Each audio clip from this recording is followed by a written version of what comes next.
founder, Punaryug Art Vision. Please, all of you, jointly light the ceremonial lamp.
दिए के उज्ज्वलित प्रकाश के साथ फिकी फ्रेम्स 2025 की inaugural ceremony. 25 years, Frames has shaped the sector's trajectory, bringing policymakers and industry together, fostering global partnerships and forming policy and business decisions. This edition comes at a pivotal moment as India's creative economy enters a new era powered by digital technologies. State initiatives like Maharashtra's ABGC XR policy and a strong national focus on ease of doing business and production incentives. This transformation calls for future-ready institutions that nurture talent, innovation, and competitiveness. For FICCI, the establishment of the Indian Institute of Creative Technology, IICT, as the National Center of Excellence is a milestone. Conceived as an industry-led platform, IICT addresses core needs, skilling, R&D, innovation, and policy alignment. It supports states in framing ABGC XR policies, sets industry standards, and builds a future-ready workforce, strengthening FICCI's role as the bridge between government, industry, and academia.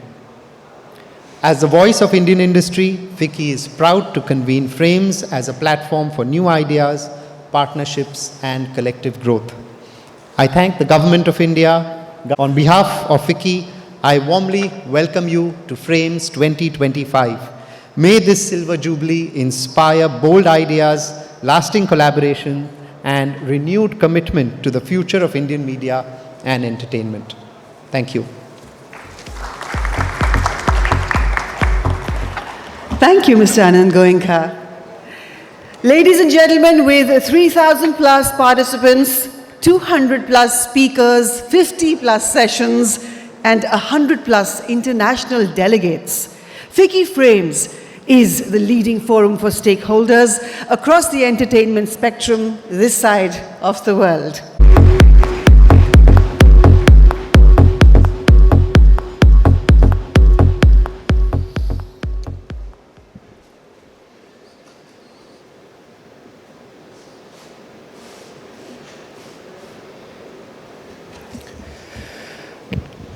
Good morning, everyone. श्रोतागण को नमस्कार. फिकी chairman Kevin वास जी, लीना जी, आज उनकी तबीयत ख़राब है, आज से दिल्ली में है वो. जितने भी महानुभाव यहाँ पे उपस्थित हैं, सदा सादर प्रणाम. और यहाँ पर जितने हिंदी फिल्म प्रशंसक मौजूद हैं, सदा रहे भाग्यवान. सुप्रभात. मेरा नाम है आयुष्मान.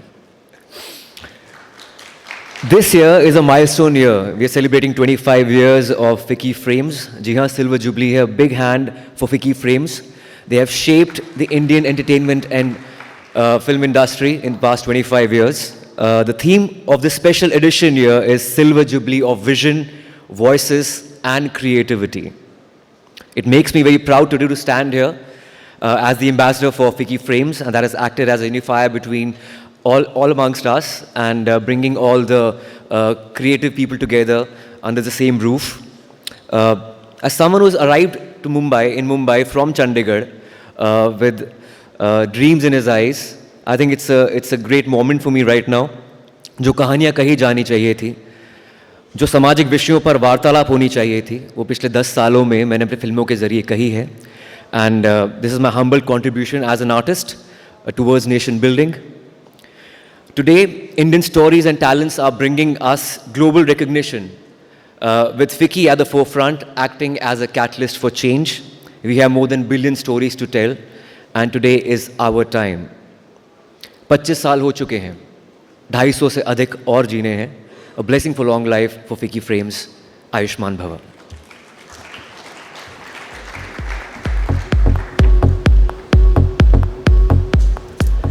आयुष्मान के लिए जोरदार तालियां हो जाए. We appreciate his gracious presence at this inaugural ceremony.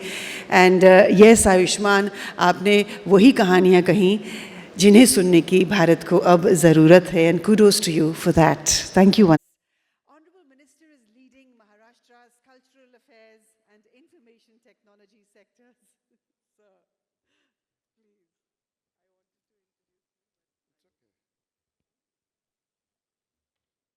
Good morning to everybody.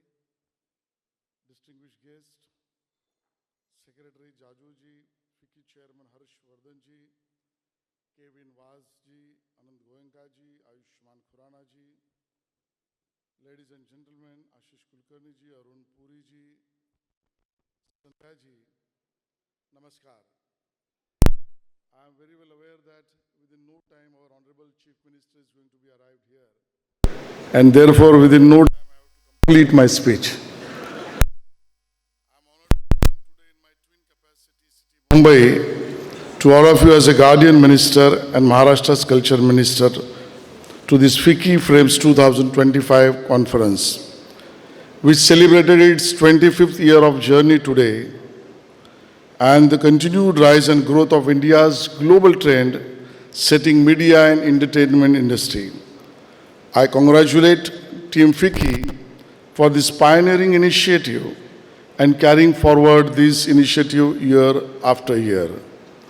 I welcome you all to our pulsating city of dreams, Amchi, Mumbai, where all of us gather as torchbearers of creativity, innovation, and cultural renaissance. I extend a warm welcome to the international delegates, along with our industry leaders, storytellers, producers, technologists, and policymakers, who have converged here to celebrate this year's theme of vision, voices, and creativity. Over the past 25 years, ficci-frames have emerged as Asia's premier platform for media entertainment and fostering dialogues that have shaped India's media and entertainment industry and lighting our multi-billion-dollar media entertainment industry sector.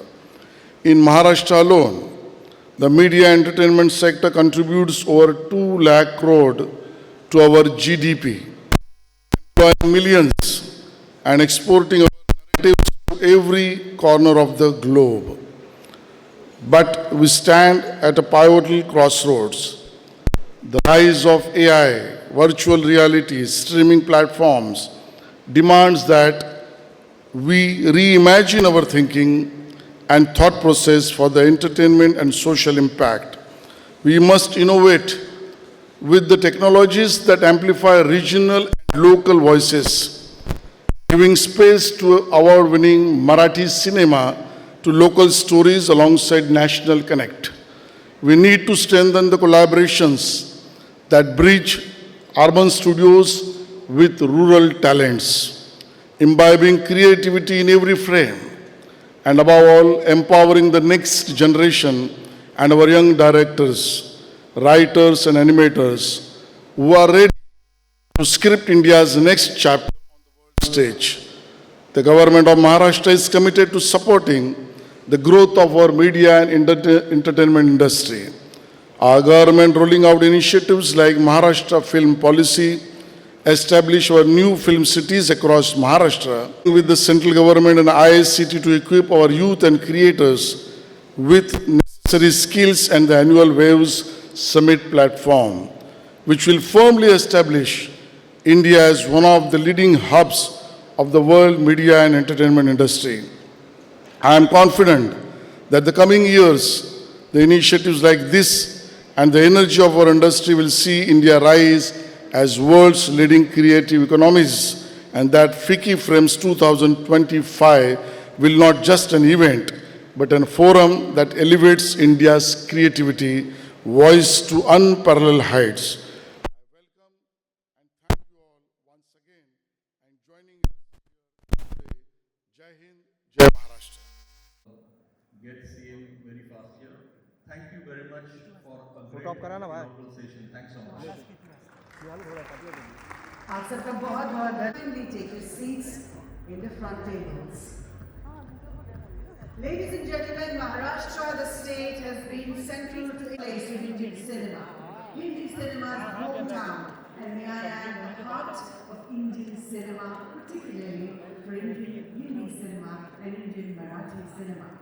With the Mumbai being a major hub for over a century, hosting the first Indian film studio, Dadasaheb Phalke, considered the father of the Indian film industry, Raja AyushmannKhurrana in 1913 in Maharashtra.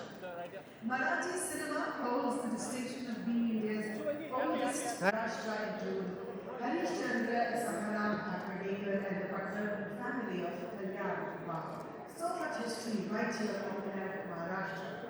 The state government built film city to support the industry. It was later named Dadasaheb. Is Maharashtra and movies. And we could not have anyone better than our Honorable CM himself, DevendraFadnavis, to speak about Maharashtra. A big hand, ladies and gentlemen, for our Chief Minister and Padma Shri Akshay Kumar. Warm welcome on the stage. 2 seconds to take your shots. Ladies and gentlemen, meanwhile, all of you, please put your hands together in a resounding round of applause for the Honorable Chief Minister of Maharashtra, Shri DevendraFadnavis ji. Thank you, sir, for your gracious presence at ficci-frames 2025. Also, please put your hands together for Akshay Kumar in the house at ficci-frames. Ladies and gentlemen, welcome him to the heartful round. Requesting our folks from the West electronic media to now settle down. बंद करना भाई mobile किसका है mobile नहीं चालू है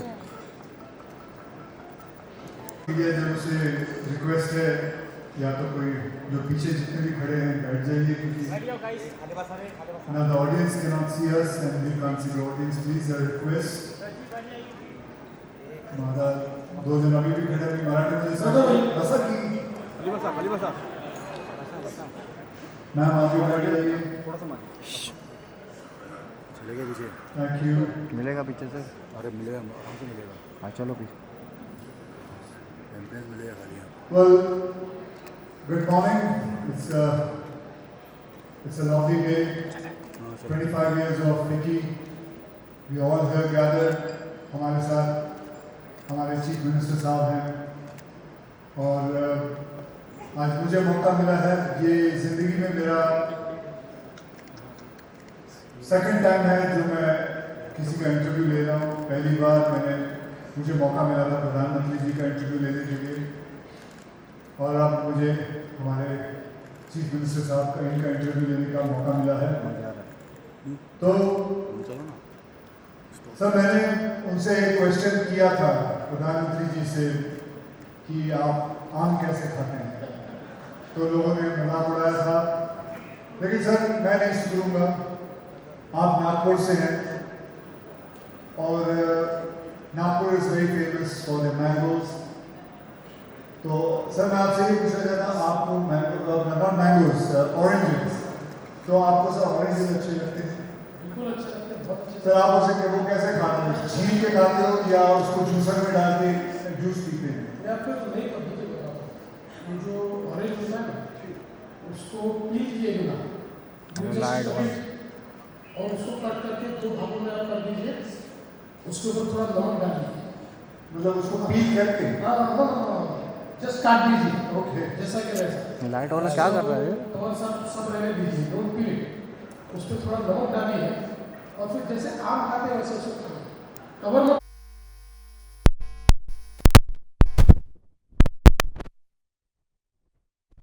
कोई ऐसी इंडस्ट्री के अंदर है? देखिए, पहली बात तो यह है कि फिल्म जो हमको इन्फ्लुएंस करती है, not as a leader but it influences हमारी जो संवेदनाएं होती है, जो एक ह्यूमन फीलिंग होता है हमारा, उसको फिल्म जो है वो एक प्रकार से प्रभावित करती है।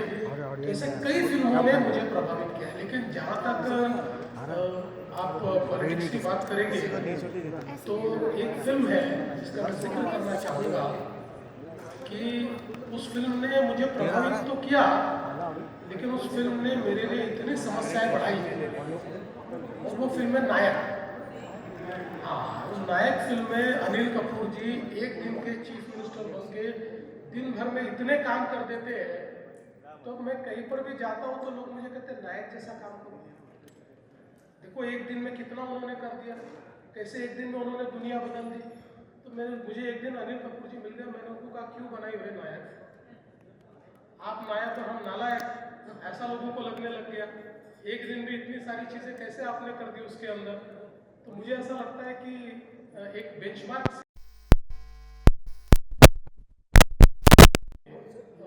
एज ए ह्यूमन मेरी फीलिंग्स को शेप करने के लिए, मेरे इमोशंस को शेप करने के लिए, और हमेशा चूंकि कोई भी फील्ड ऐसा होता है कि जिस फील्ड में आप बार बार अगर कोई काम करते रहते हो तो कई बार आपकी इमोशन जो है थोड़ी डीप होती है, थोड़ा आप यूज्ड हो जाते हैं।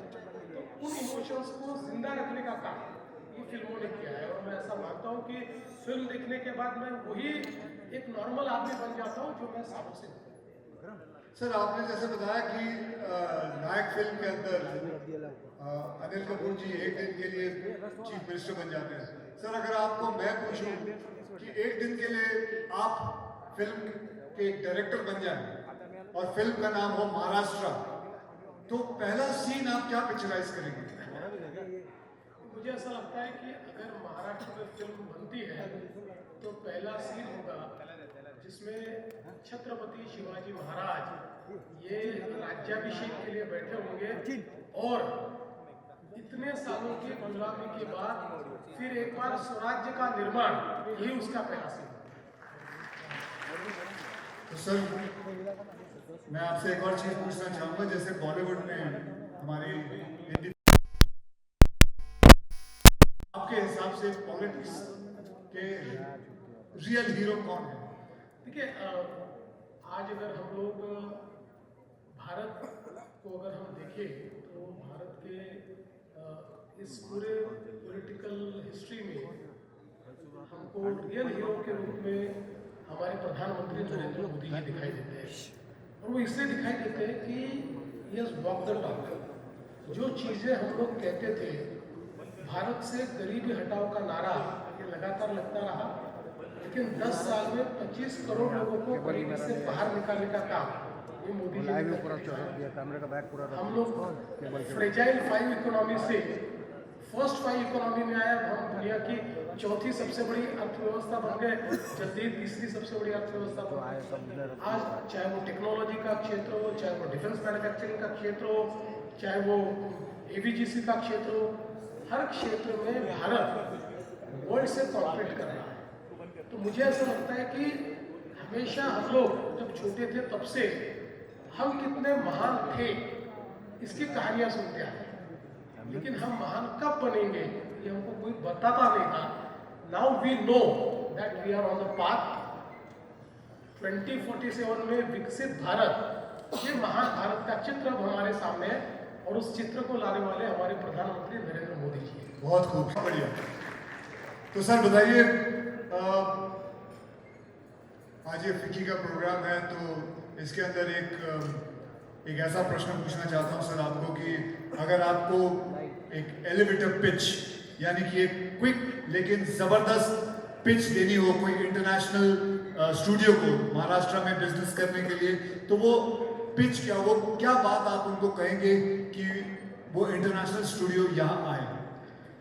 मैं उनको ऐसा कहूँगा कि महाराष्ट्र में इतनी बड़ी लीगेसी है कि हमने दादा साहब फाल्के से लेकर तो आज के कंटेंट क्रिएटर तक जो हमारी ऊंची पोजीशन है वो कभी छोड़ी नहीं है।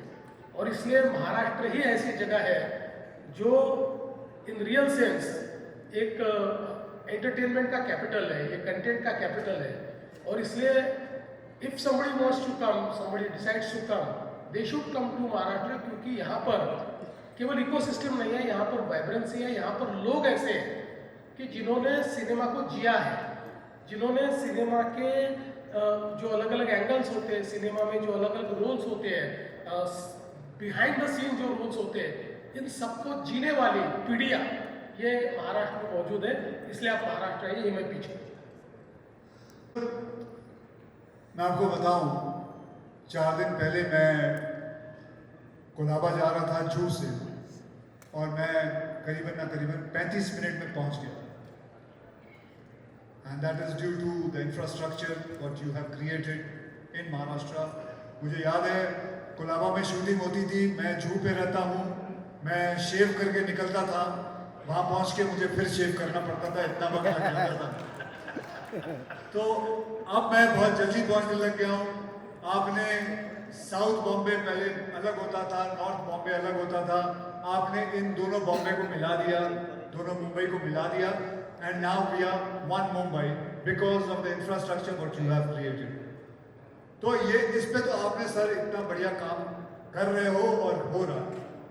सर मेरी एक आपसे दरख्वास्त है, आपकी जो दृष्टि है हमारे फिल्म सिटी जो गोरेगांव में है, करीबन 550 एकड़ ज़मीन है, सर उस पे दृष्टि डालें, उसको भी जिस हिसाब से आपने मुंबई को चेंज किया है, मैं आपसे दरख्वास्त करूंगा उसको भी चेंज करें। तो उसके बारे में कुछ आप कहना चाहेंगे?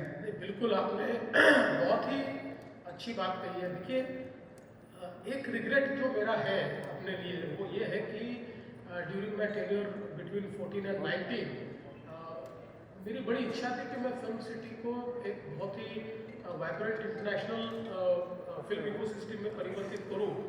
और हमने काफ़ी प्लानिंग भी किया, डिज़ाइनिंग भी किया, काफ़ी हम लोगों ने फिल्म फ्रेटर्निटी के लोगों से बातचीत भी करके एक उसका बड़ा अच्छा प्लान भी तैयार किया, but somehow due to various reasons we could not execute it. So मतलब मैंने हाथ में लिए और एग्जीक्यूट नहीं हुए ऐसे 2 या 3 ही प्रोजेक्ट है, उसमें से ये एक प्रोजेक्ट रहा है।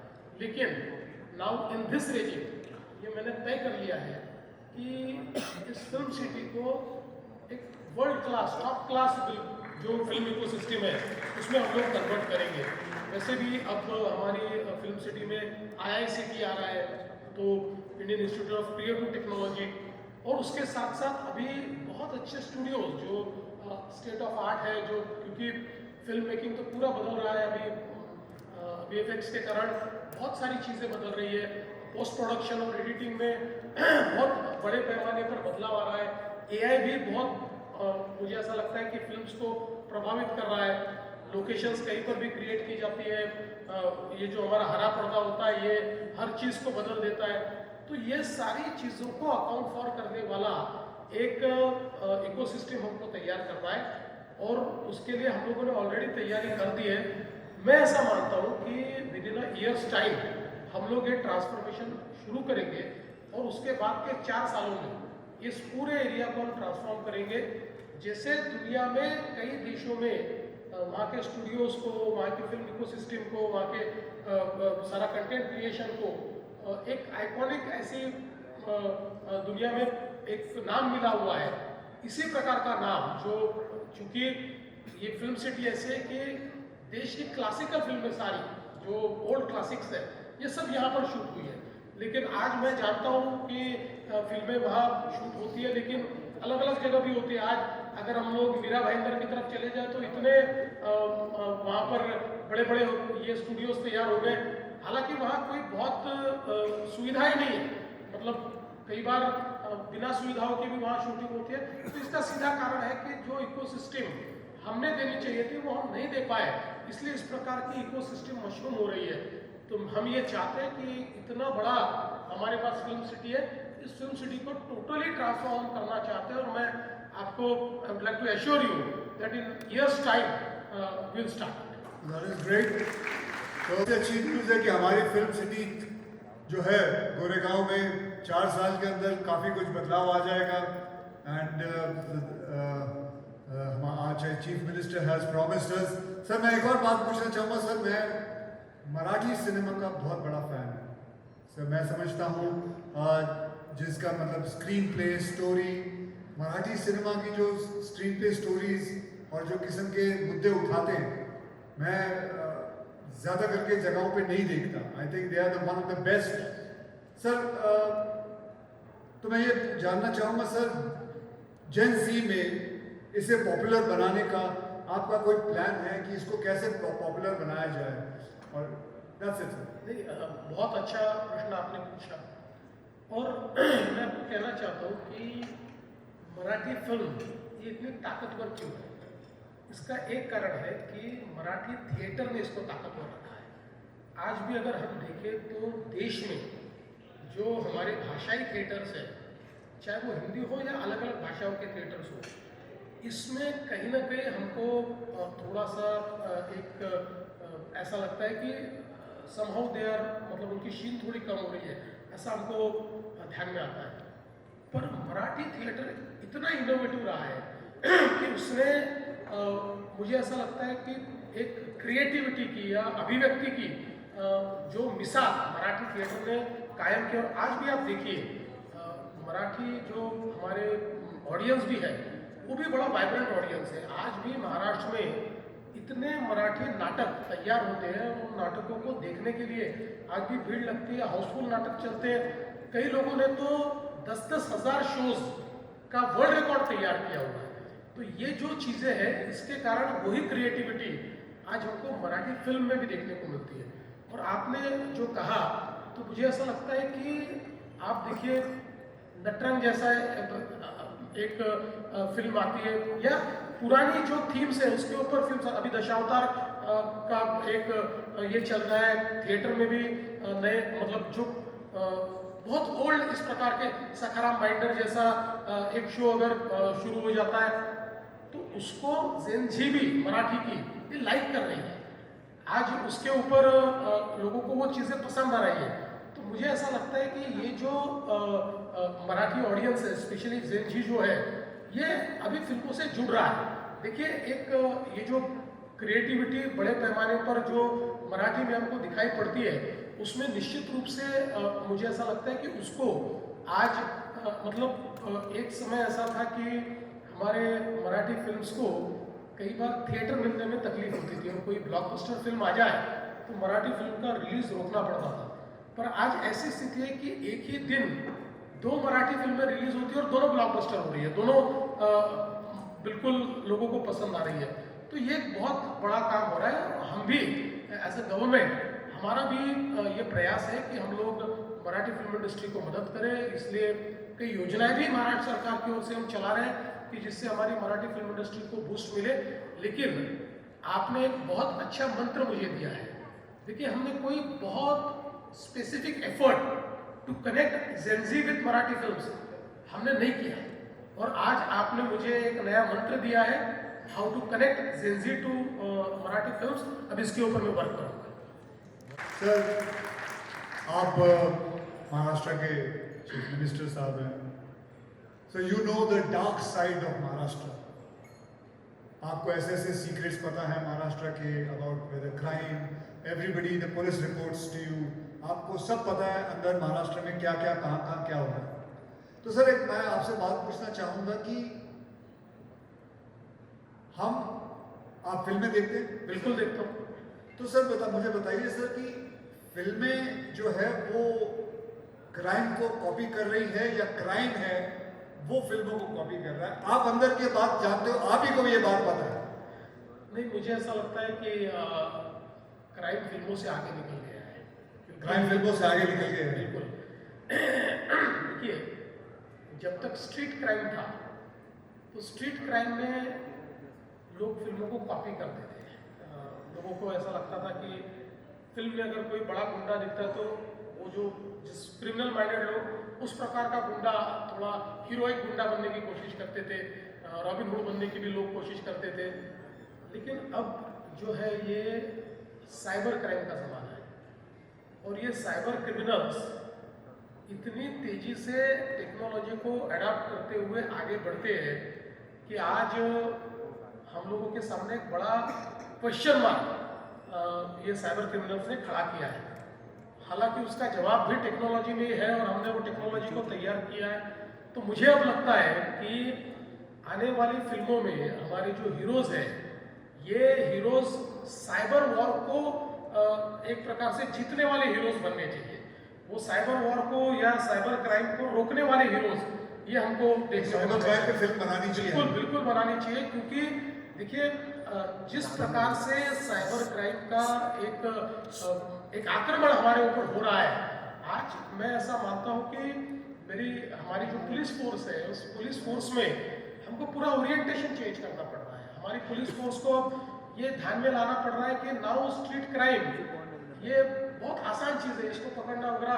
अभी सीसीटीवी नेटवर्क है, एआई इनेबल्ड सीसीटीवी है, वो फेस रिकॉग्निशन कर देते हैं तो हर चीज़ का एविडेंस मिल जाता है। लेकिन ये जो डिजिटल क्राइम अभी हो रहा है, डीप फेक्स हो रहे हैं, फिशिंग हो रहा है, लोगों को फाइनेंशियल फ्रॉड्स में अटकाया जा रहा है, सेक्सटॉर्शन हो रहा है, ये बड़े भयानक क्राइम है जिसको अभी तक हमारी फिल्म इंडस्ट्री उस तरीके से शोकेस नहीं कर पाई है। तो मैं मानता हूँ कि इसके ऊपर फिल्म भी बननी चाहिए, क्योंकि इसमें सबसे बड़ी बात जन जागृति है। आपने अक्षय जी खुद इसकी शुरुआत की है, आपने जन जागृति में बहुत बड़े पैमाने पर अवेयरनेस निर्माण करने के लिए कई कैंपेन्स आपने हमारे साथ भी किए हैं, अलग से भी आपने कई कैंपेन्स किए। तो मुझे लगता है कि चूंकि फिल्म्स ये they are the best communicators, film जो कम्युनिकेट करती है, जो एक भावना को तैयार करती है, वो जो उसका पावर है, उस पावर को अब अनलिश करने के लिए मुझे लगता है कि फिल्मों को अब ये जो डिजिटल वॉरफेयर चल रहा है इसमें भी फोकस करना चाहिए। मैं एक फिल्म कर रहा हूँ जिसमें मैं एक नेगेटिव रोल कर रहा हूँ, तो करूँ या नहीं करूँ? अभी मैं विचार कर रहा हूँ, क्योंकि वो एक नेगेटिव फिल्म, मतलब मैं एक रोल कर रहा हूँ जिसके पिक्चर का नाम ही है हैवान। तो मैं, लेकिन उसमें ये है कि मैं हार जाता हूँ, हैवान जो है वो हार जाता है। तो कर लेना चाहिए, ठीक है आपके हिसाब से? बिल्कुल करना चाहिए, क्योंकि देखिए मैं तो ऐसा कहता हूँ कि आपके जैसे वर्सेटाइल एक्टर ने हर रोल करना चाहिए, क्योंकि अल्टीमेटली किसी भी एक्टर के लिए व्हाट इज द अकम्प्लिशमेंट, तो हर प्रकार के रोल करना, और हर रोल में मतलब कई हमने ऐसी पिक्चर भी देखी है ना कि जिसमें हालांकि विलन आखिरी में हार जाता है, लेकिन कई बार विलन हीरो से ज़्यादा इम्पैक्ट छोड़कर चला जाता है। तो वो दैट इज क्रिएटिविटी। तो मुझे लगता है कि आपने करनी चाहिए, लेकिन ज़्यादा फिल्में आप हीरो करके करिए, ये दूसरी लाइन में पकड़िए। मेरा एक मन किया कि मैं एक नेगेटिव रोल करूं, तो इसलिए मैं कर रहा हूं, नहीं तो ज़्यादा करके तो सारी फिल्में मैं हीरो के औरते तौर से ही करता हूं। सर, एक बड़ा सा लाइट सा क्वेश्चन है, अगर आप इजाज़त दें तो मैं आपसे पूछूं सर। तो सर, अभी सभी सड़कों पे मेट्रो का काम चल रहा है और ये अभी बहुत जल्द जाके ख़त्म होने वाला है, तो क्या सर, ये एक छोटी सी बात है सर, मैं पूछना चाहता हूँ कि जिस दिन ये काम खत्म होगा तो हो सकता है सर वो उस दिन महाराष्ट्र डे की छुट्टी बनाई जाए कि ये काम खत्म हो गया है।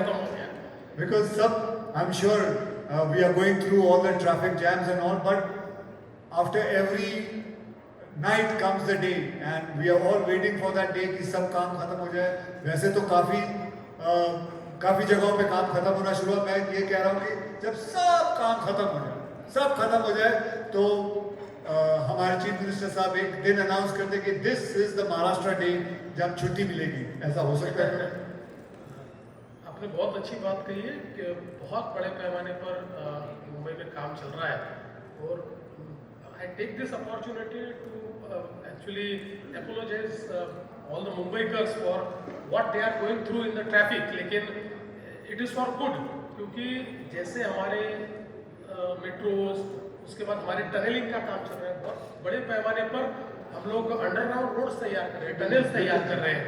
तो ये सारी चीज़ें जैसे समाप्त होगी तो हम लोगों ने एक मंत्र मुंबई के लिए तैयार किया है कि मुंबई इन 59 मिनट्स। और इसका मतलब ये है कि हम लोग चाहते हैं कि मुंबई के किसी भी कोने से किसी भी कोने तक जाने के लिए मैक्सिमम टाइम जो आपको लगना चाहिए वो 59 मिनट्स लगना चाहिए, बाकी उससे कम ही लगना चाहिए। इस प्रकार का मुंबई का पूरा प्लानिंग हमने किया है। तो मुझे ऐसा लगता है कि निश्चित अक्षय जी ने कहा है और हम सुनेंगे नहीं, ऐसा तो हो नहीं सकता। तो इसलिए जैसे ये काम समाप्त हो जाएगा तो 1 मई को महाराष्ट्र डे मनाएंगे और उस दिन छुट्टी दे देंगे। अरे उस दिन तो ऑलरेडी छुट्टी होती है उस दिन। ये आपने एक उंगली डाली है, उस दिन छुट्टी होगी जो जिस दिन ऑलरेडी पहले से हमें छुट्टी मिली हुई है। लेकिन बढ़िया सर मैं आपके अंडर सारे मुंबई पुलिस, महाराष्ट्र पुलिस आती है सर एक मतलब it's nothing got to related with the film industry और फिल्म्स और एनीथिंग। सर मैं देखता हूँ सर, ये लोग जो जूते पहनते हैं उसके अंदर जो हील होती है, it is not an easy job to run in those heels. मेरे हिसाब से being an athlete, being a sportsman, मैं समझता हूँ सर अगर आपको ठीक लगे, क्योंकि मुझे पता है कि ये जब भागते हैं या इतना चलते हैं तो महाराष्ट्र पुलिस की पीठ पे हमेशा कोई ना कोई प्रॉब्लम्स आती है। You can get a slip disc, you can get L4, L5 problem because of that heel. So I was just छोटा मोटा बड़ी बात जैसे है सर कि अगर उनके जूते चेंज हो जाए ना तो महाराष्ट्र पुलिस के लिए बहुत काम आएगी ये बात कि they can run much faster than any criminal. बहुत अच्छी बात आपने कही है और शायद इससे पहले किसी ने हमारे ध्यान में भी ये लाकर नहीं दी। हमारे तो जो पुलिस है वो इस प्रकार के जूते पहनकर ही सारी प्रैक्टिस करते हैं। लेकिन आपने कहा ये बात भी सही कि शायद उसके कारण एट अ लेटर एज उनको थोड़े प्रॉब्लम आएगी। मैंने काफी सालों से मिला हूं, बैक प्रॉब्लम हमेशा आती है। मैं आपको ही रिक्वेस्ट करूँगा कि अगर आप कोई इसमें इनोवेशन, कोई डिज़ाइन चेंज या कुछ अगर आप सुझा सकते हैं, बिकॉज आप तो ओजी एक्शन हीरो है तो आपको ये पता है कि एक्शन के लिए what is the best. Sir I will try and make a brown shoes and I will show it. Yes please, अगर आपको ठीक लगे विल अडॉप्ट, निश्चित रूप से अडॉप्ट करेंगे। बहुत बढ़िया सर। तो हमारी जो महाराष्ट्र की पुलिस है बस रेडी हो जाइए, वो बहुत तेज भागने वाली है। अब criminals are not going to have any chance, but thank you very much sir, thank you very much for coming and giving your insight about the film industry. Thank you everybody for being patient. Thank you very much sir. Thank you Akshay, thank you very much. Thank you. Full of insights, but lots of fun too. May I please invite on stage Sriyanand Goenka and Arjun Noharji to join us on stage for a photo opportunity.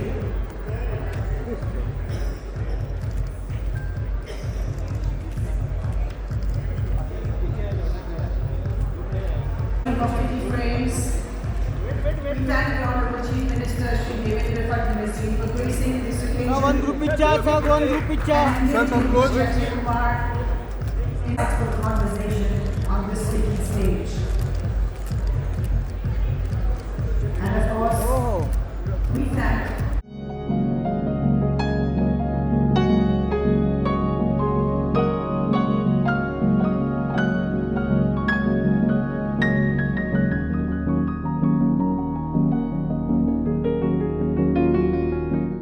AyushmannKhurrana.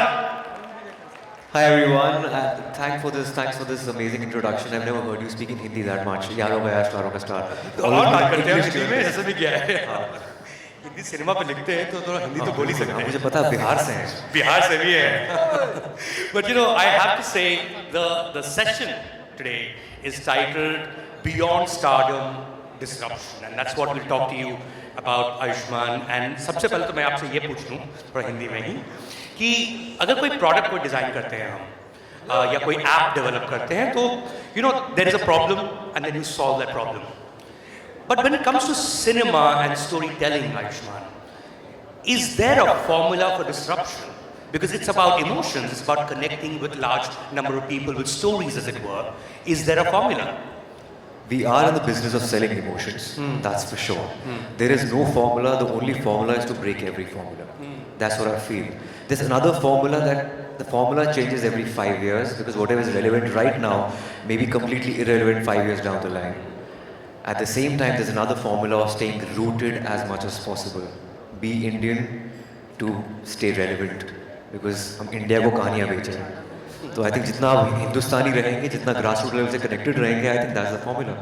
The other formula, of course, and this is not a formula, it just happens sometimes in everyone's career, Ayushmann, is the fact that, there are certain decisions you take. There are certain things you say yes to. Even more importantly, certain things you say no to. And that changes your life, that changes your career, your trajectory, that changes the way you are in your profession. When you look back at the number of years that you've been in the entertainment industry, films is just one part of it. Even before that, you were RJ, you were VJ, you were working in television. Is there a moment that you can remember that you said yes or no to that completely changed your life? I've taken these baby steps towards success. Being a journalist, because I'm a student of journalism, did radio, television, theatre. Saying no is the most difficult part, especially on the onset of your career. When you're young, you just started, and saying no to big people is not easy. But that's what makes you. If you have to go with your conviction, with your gut, with your intuition. But I think saying yes to one certain film, Article 15, changed the perception because I was known for my... I think, कंजूसी ना करें आप तालियों में. Thank you so much, thank you so much. It changed the perception because I was known for very light-hearted social comedies, and Article 15 was a very serious film based on casteism, and it did commercially really well, which was an anomaly. पर मैंने हाँ नहीं की थी, मैंने वो छीनी थी फिल्म अनुभव सिन्हा से. Really? क्योंकि उनकी मुल्क फिल्म मैंने देखी थी और मुझे बहुत पसंद आई थी. तो उन्होंने मुझे कुछ एक रोम कॉम ऑफर की थी. मैंने कहा सर मैं ये नहीं, आप ये इस रास्ते पे निकलो जिस रास्ते पे चल रहे हो, वही रास्ता मुझे चाहिए. And he had this script and he never thought about me in that script. I was like, that's the kind of reinvention I wanted that time. And Article 15 gave me a lot of respect as an artist. I mean, of course, it shows. But I have to say, like when you take a film like Article 15, or for that matter, even Andhadhun, or even Vicky Donor, which was your first feature film. One could define these films as hybrid. Hybrid in the sense that, of course, they're mainstream films because they connect with vast audiences. They're accessible movies. But at the same time, they also push the envelope. They challenge the status quo of what commercial cinema can be. Would that be a correct definition, a hybrid movie? I've always done hybrid movies. From day one, that was my staple, from Vicky Donor to Dam Laga Kesh or Shubh Mangal series. Hybrid, always. I think the risk to reward ratio is very different when you see it from my lens. Because these films are not very expensive. They are low budget to mid budget films with high on content. So itna risk to le hi sakte hain. But at the same time, it gives you a different high because coming from the street theatre background, we had this discussion in our longest interview, like some 5 years back, yes, 6 years back. Listening, sit with hit list, YouTube, AyushmannKhurrana. Plug kar deta hu main. In that, I said that I'm a part of street theatre renaissance in Chandigarh, and we used to mix social issues with entertainment, and this seems to be like the extension of my theatre personality. But having said that, the entertainment quotient should always overpower the messaging. क्योंकि audience बच्चे की तरह होती है, उनको मीठी गोली देनी पड़ती है दवाई के, नहीं तो दवाई कड़वी लगेगी तो मज़ा नहीं आएगा. So entertainment has to overpower the messaging, subtle messaging with entertainment. That's more important. Right. Let's call them hybrid films for definition's sake. Of course, कुछ ऐसा होता नहीं है. फिल्में तो फिल्में होती हैं, अच्छी होती हैं, बुरी होती हैं. And अच्छा भी बुरा नहीं होता है. Depends on who's watching and what they love to watch. But there was a perception, or there has been a perception, Ayushmann, that in the entertainment industry, there was a pre-pandemic world and a post-pandemic world. In the sense कि एक तरह की फिल्में बनती थीं, वो hit होती थीं, उसमें आयुष्मान खुराना होते थे, and it would cross a certain kind of numbers in the box office. And फिर एक pandemic आया, and then it redefined what a film in a theatre is likely to be, what a film on an OTT is likely to be. Firstly, do you agree with this definition कि कुछ फिल्में OTT की होती हैं, कुछ theatre की होती हैं? And do you think there is such a thing as a pre-pandemic entertainment world and a post-pandemic entertainment world? Thirdly, do you think it's a phase? Okay. I think we've had this like crazy discussions on this subject for the past 5 years, half a decade. Yes. I really believe a good subject, a good script is a good script. But at the same time, I have deviated post-pandemic. Okay. Whatever my choices were pre-pandemic, they were more taboo-based. I'm staying slightly away from taboo, but not from quirk. So it has to be for a bigger palette, larger palette, more rooted, more commercial in a way. My lineup right now is Thama, which is my first big Diwali release. Then followed by, I'm doing a Suraj Barjatiya film, which is again for a wider audience. Right. Then I'm doing a Dharma film, again a wider audience. But मैं बीच में पंगा लेता रहूँगा. वो जो टेढ़ी फिल्में होते हैं वो करता रहूँगा because that's my core. I can't get rid of that, but at the same time I need to make sure that it's not a taboo.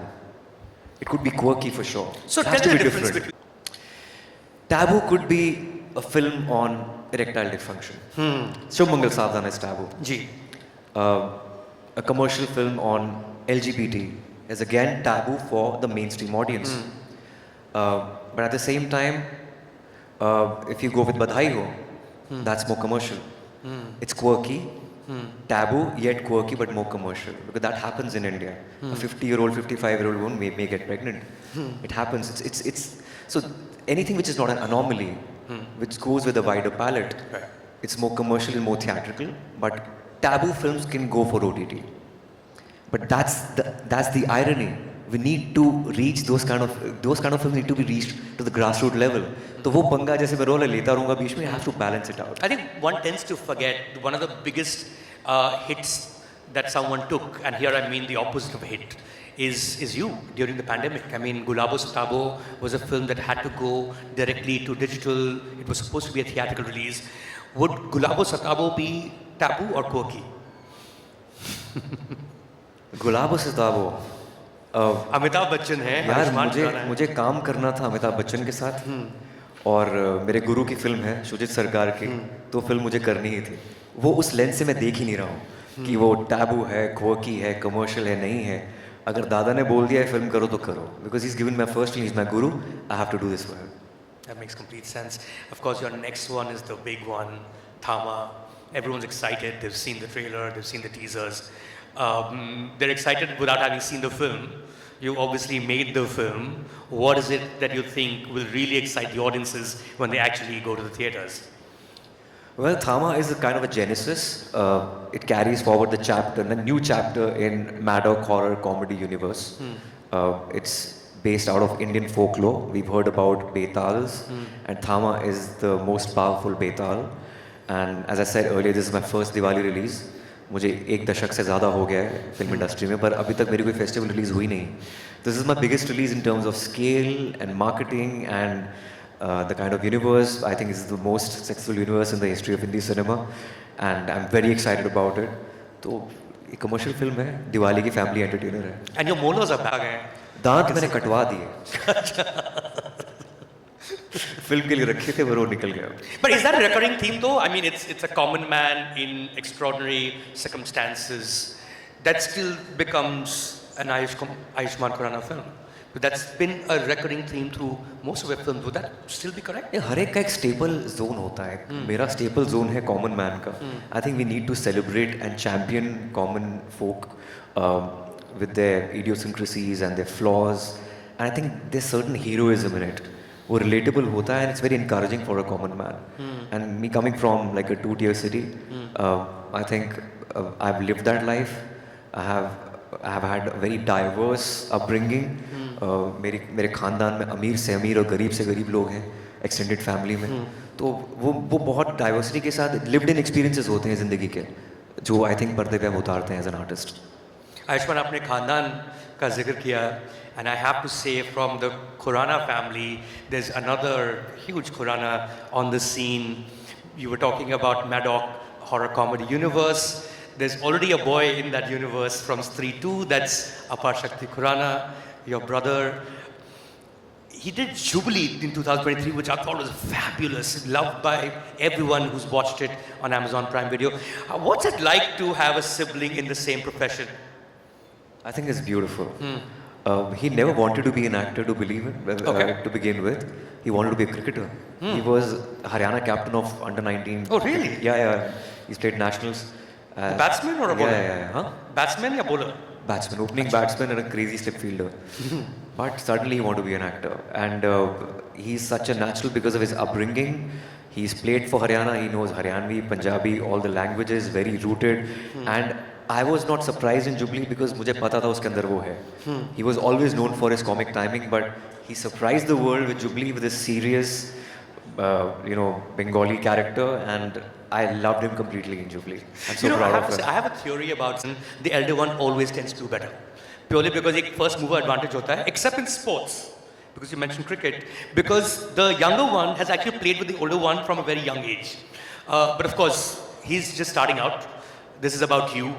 But I really believe there's no barometer for that. वो बहुत खुश आदमी है. वो एक दिन में 10 चीजें करता है. Success से क्या इसका क्या tangible थोड़ी होता है. Measure क्या करते हो? I think he's a natural sports person. He's a great musician also at the same time. He travels a lot. He lives his life to the fullest. I think he's far more successful than me. And of course, he also has a long way to go. But you've had a crazy run, Ayushmann. And of course, you'll continue to have a crazy run from here on as well. When you look back at your years, and if you were to, at ficci-frames, organize a retrospective of your works, you had to pick 5 films. What would those 5 films be? Easy. I'll start with my first film, Vicky Donor. Of course. Dam Laga Ke Haisha. Andhadhun. Article 15.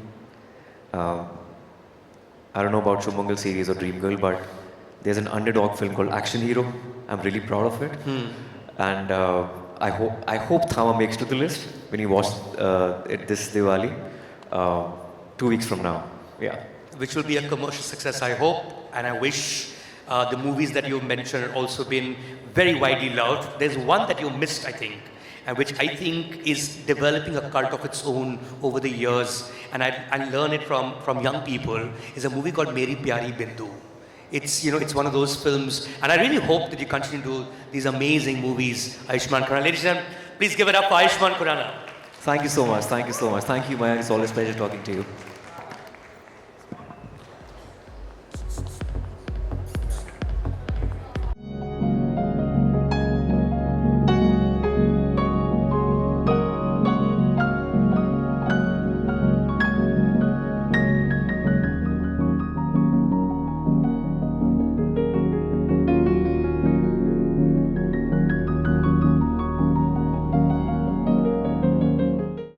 That we all love cinema and we're here because of that. I want to actually start by asking all of you, which was the last film you saw on the big screen in a theatre that you enjoyed and loved? Ashwini, shall we start with you? Oh, that's a very difficult question. I thought this is the easiest. But the last film which I actually saw is the most recent one, Homebound, and I thoroughly enjoyed it. Yes. I just wish there were more people in the theatre. But we need cinema like this to keep us going, and at the same time now there's Kantara which is released, so I would want to go and watch that too. But yeah, that's the last film which I have watched just recently. Yeah. A quick vote of hands. You guys have seen Homebound, Kantara? I just want to see how many of you are awake. That's the reason I'm asking this. Lovely. Oh, so we have people here who like good cinema. Shujit, coming to you. Yeah, I'm looking forward to Kantara. Homebound, of course, very good. I've seen, I've seen F1 thrice. Yes. And I've seen the One Battle After Another. Again, amazing. And I'm going to watch it again. Yeah. Yeah, I want to watch One Battle After the Other. Yeah. That's what I watched, and yes, that is amazing. A recommendation, guys, if you haven't already. Ram? So, as a paying movie audience, not as a preview kind of show, but as a paying movie audience, the last film I saw was Sinners, which I went and saw twice. Because the first time I saw it on a normal screen, then I went and saw it on IMAX. Sinners is like something which, again, I think we're all dealing with, which is how do you make something that you want to make while reaching out within the commercial, sort of paradigms of getting people into the theatre. Sinners, again, get some. Well, I saw F1, loved it, and I think before that I saw Animal, and I saw a Netflix film, Chamkila, on the big screen. On the big screen, of course. Because and I was a part of that. Yes, and you're enjoying your stint in front of the camera. I'm going to come to that. Take off from what Ashwini said, which is, I saw Homebound, I saw Kantara. I wish there were more people in the cinema hall. We are talking about an inflection point where we say the audience demands different stories. They want rooted stories. There is also the whole technology challenge with AI coming in. There is a need for newer narratives.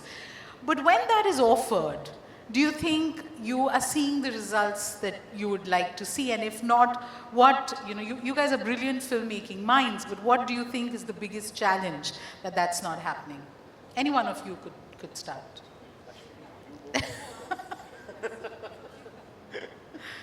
Shujit, I think everybody wants you to speak first. I don't know how to put this out. I mean, there are many kinds of films. I mean, one we call that independent films. And then are populist films with populist actors. So both of them work differently, I feel, So it's say, for example, Homebound. Let's take an example that she said. What a brilliant film. It has done so well. Some great filmmakers, backed by such a big production house. So what I've seen, my experience of this is that these kind of films, if these kind of films had, you have to take it to the audience. You need to find a right distribution system where you have, for example, say for example, South Bombay is considered as a intellect, part of Mumbai. So, for example, let me tell you another example is in Delhi. When I was growing up, there was this theatre named Shakuntalam, and all the world-class films, including Indian films also, even the Indian filmmakers from Ray and Mrinal Sen and Tapan Sinha and Mr. Benegal, all films were shown there. So those shows were more or less full. So there was one dedicated hall which was given to these independent films, I think. So I think we'll have to find those pockets where we can release these independent films, what we call little out of the box, so that study is very important. You can't just make a film and just release it everywhere.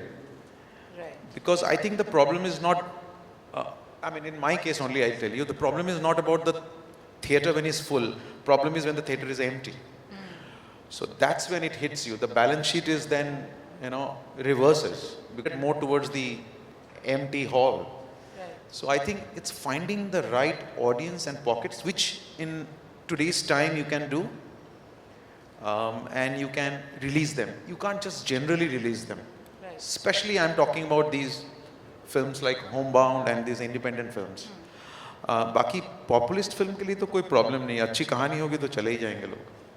The spectacle and substance may balance is what we are looking at. I genuinely feel that the audience in today's day and age, because of the digital medium and how they are viewing cinema or even stories per se, like before the newspaper hits, people know on social media there's a news there, So that's how quick the news is, and that's how quick people's attention span is to know news, which is worth accommodating to themselves.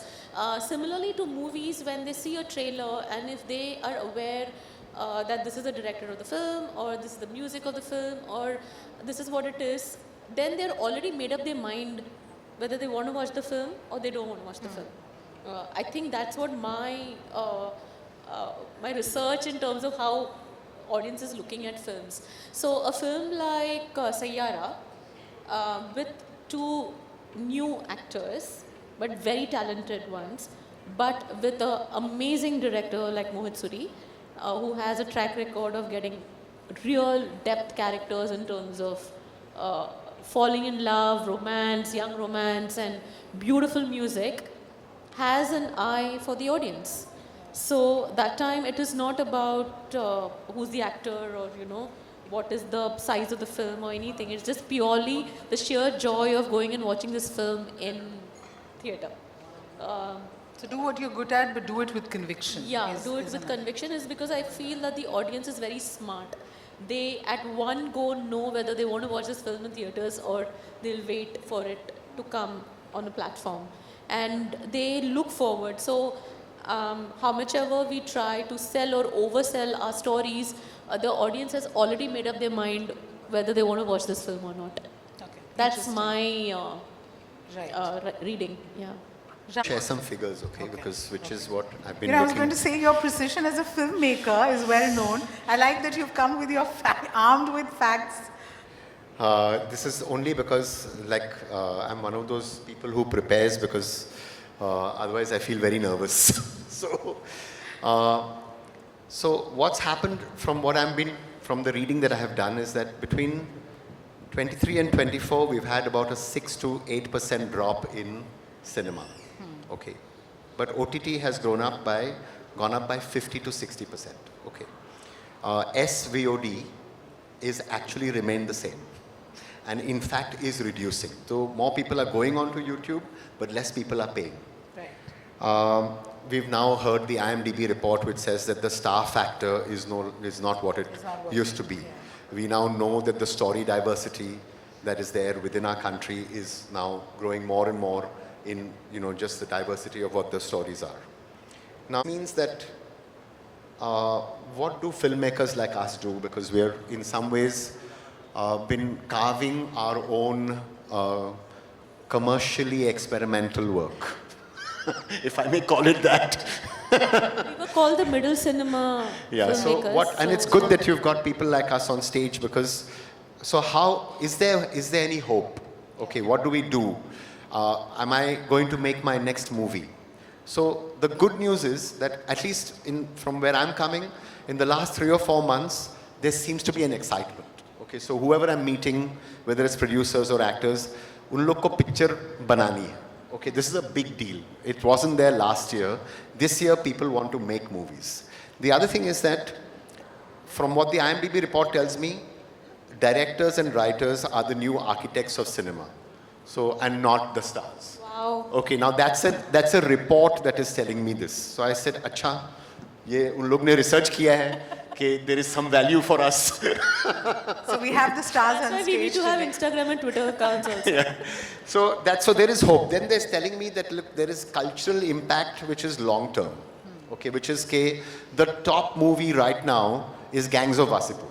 Okay, and therefore, or it's something which, you know, has been re-released in theaters. So that means there is some long legs which are happening over here. Now, if this conversation, which is something that I'm hearing, starts becoming part of public knowledge, okay, then what happens is there is hope. And the algorithmic suggestions that you're getting are telling you to become part of what we all come from advertising. And we were making ads which were part of what they said was water cooler conversation. Yeah. Okay, कि तुम्हारी ad जो है ना hit होनी चाहिए. कि आप जब पानी और coffee जब पीते हैं तब वो public बात करती है कि नहीं. And I think more and more we are now going into films which are part of cultural conversations. And so if I have to make something now, and I'm looking at backcasting, I'm not looking at forecasting, I'm not looking at what I want to make necessarily only, I'm looking at what is it that you want to see while I'm looking at what I want to make, then I'm feeling that I better make it community theatre. कि public जब theatre में जाना चाहिए तो उन लोग को सीटी मारनी चाहिए. They need a public hall experience. It private experience. So this is all that I've been, you know, sort of gathering and hearing. And I think that therefore the crossroads, which is what the subject of today is, the crossroads of where we are is actually extremely promising. Okay. We have established that, right? So that's a positive note. Yeah. Rahulji, I'd want you to come in here. Well, I resonate with what Ram said. He spoke about hope. Hope तो बहुत ही ज़रूरी चीज़ है. Hope की वजह से हम सब लोग बैठे हुए हैं यहाँ पे मंच पे आज. But ये hope कहाँ से आता है? Hope आता है because we want our voice to be heard. Essentially, that's the reason why I'm guessing that's why we've all become filmmakers. We, when I was after quitting journalism and branding and all of that, when I wanted to become a filmmaker and I produced my first film, Sahi Biwi Ho Gangster, उस समय NRIs के लिए फिल्में बन रही थी. And I wanted to basically say something that resonated, the kind of storytelling that resonated with my roots. Small town, etc. And hence I became. So I think अपनी आवाज़ और अपने expression को पकड़ के रखना बहुत ज़रूरी है. I also resonate with what Ashwini said, that see, end of the day, जो audience है वो बहुत ज़्यादा समझदार है. वो सूंघ लेती है कि अच्छी फिल्म कौन सी है, बुरी कौन सी है, या अच्छी बुरी रहने दो, उनके जहन में अच्छा और बुरा क्या है. And I think that is the reason when they watch the first teaser or the trailer, and hence the communication is very important, I feel. That whatever that you feel that आप क्या बोलना चाह रहे हो, वो at least it should be communicated, and if it is communicated well, you will get your audience. Shuji spoke about finding, customization to that level where you find a particular theatre for a particular audience. I think वो मेरे लिए थोड़ी दिक्कत की चीज़ है, because मैं इतनी customization नहीं कर सकता. End of the day, I want to say something, and I want the whole world to listen to it. I mean, I'm greedy. Yeah. So now I don't know whether I will be able to succeed or not, but I will try my best as a filmmaker that the characterization is rooted. That the narrative. कुछ चीज़ें जो हैं, ये तो experts यहाँ बैठे हुए हैं. They also happen to be one of my favorite filmmakers, all three of them. But what I'm saying is, and hence the narrative and the characterization and the triumph of the human spirit and all of that is very important.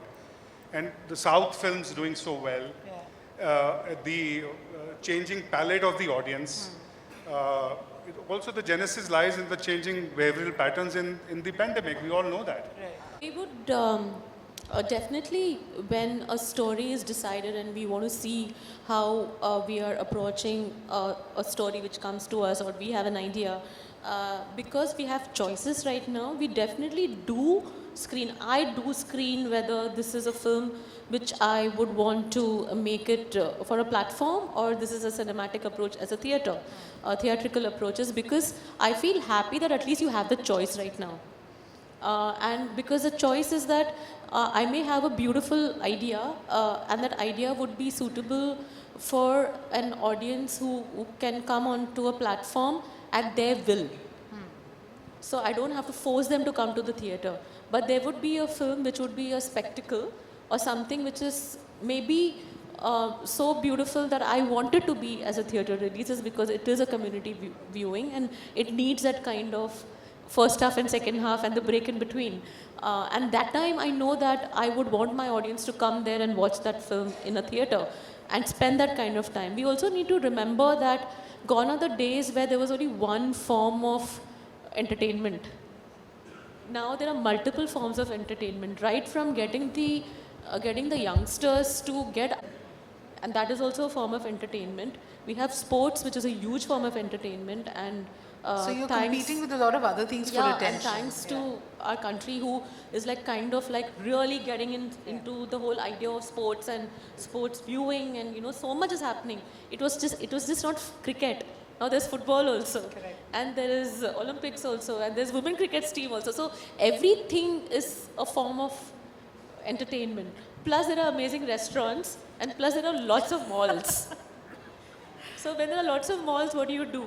What's a pattern? The pattern is that you go to a mall, you will shop a bit, then you need to go and have dinner, and then you might go and watch a movie, or watch a movie and then go have dinner. And then there's a gaming zone in the mall also. Plus you have to adhere to the traffic. So it's hard, it's scary. Hard. Plus you have work. So imagine to And the decision makers for me, I do feel, I may be completely wrong in my assessment, but I do feel that the younger audience are the decision makers of the house. Like they will quickly tell us, जाना है कि नहीं जाना है, ये इसको बाद में देख लो. Shurjit, you. What were you asking? OTT Sorry, versus... And to add, we also have the reels which people need to make. And that also I was going to come to that. And the form of entertainment, plus the food reels which people see, plus the memes which people... So basically there's so much to see. And make a mental note to come back to reels, but Shurjit, over to you. I think if you particularly talk about cinema, I think it's a very subjective thing, you know. It depends on, for some people, they need to watch everything every day. For some people, it's just a Friday, Saturday, and Sunday. For some people, one film, I mean, I'm talking about myself. If I have seen a film, I need to soak in that film for some time. I can't watch a film right now, and I choose my films, and I watch that film, and I really want to soak in there, and I want to stay with that film for maybe weeks, maybe months. I will not touch any other film during that time, just that I have to watch, because I need to live with it. So there are many patterns of audience. So I am also an audience in that sense. But as she said that there are many other forms of entertainment, there might be. But I think for filmmakers like me, we also need to decide where I am, what I am making. All my films were meant to be cinematic, to be for cinema, for a community viewing. That's what I have grown with. But last 2 of my films went straight into OTT. But then when it went straight into OTT, Sardar Udham and Gulabo Sitapo, what I saw a difference that it reached so many people. Correct. Through OTT, which was not in the case when it was just releasing otherwise in the theater, right? So I got that exposure to that. So when I am making a film, I first, as I said, I'm then making a film. I don't decide where I am going to put it out. So far, I have not been able to. But if the choice comes, I mean, you know, in future that, you know, I have to take a decision that where it might go, I have experienced both now. So it'll all depend where I am. But every film has got, mostly people make for a cinematic experience. So that experience is, I think, must for a filmmaker to experience. Definitely, OTT is there to fall back. But you know, for an industry that celebrates success, you all have managed to hold on to your authentic voice. Is that a challenge? Is that your stubborn conviction that you do? Lucky that, you know, some of my films where I started with an independent thought, but some really good populist actors agreed to work on it. Then I molded myself into a little populist zone somewhere in the crossroad, what you call. So that happened with Piku and everything else. But I started as an independent film because I've grown up watching them. Now, what happens is that that challenge is always there in every film that you make. It's not that I've made Piku and then I didn't have a trouble making October. I had. So you make October, then you again face in trouble making Sadardam. So that choice and difficulty is always there to make. Nothing decides. Your film this Friday does not decide that the next Friday what you're going to be. It's going to be a difficult choice anyway. Ram, with your emotional intelligence, where, you know, which medium, when he wants to make a film, is that the case with you as well? So, you know, when we made Nirja, I was told, Ram, ये है ना 4-quadrant picture है. So I said, यार ये 4-quadrant क्या होता है? Because then I was told it's young, old, male, female. Then they said, ये क्या है? ये कांदिवली से कोलाबा picture है. So I said, अच्छा कांदिवली से कोलाबा है. Then I got started into this kind of conversation, and now I'm saying कि I have my own phrase which says मैं मौसा जी के लिए बनाऊंगा और क्लासा जी के लिए भी. मौसा जी and क्लासा जी. So now I want to reach out desperately. Okay, I like it when people like my work. I don't like it when they don't like my work. My self-worth is dependent entirely on how good you think I am. So am I good?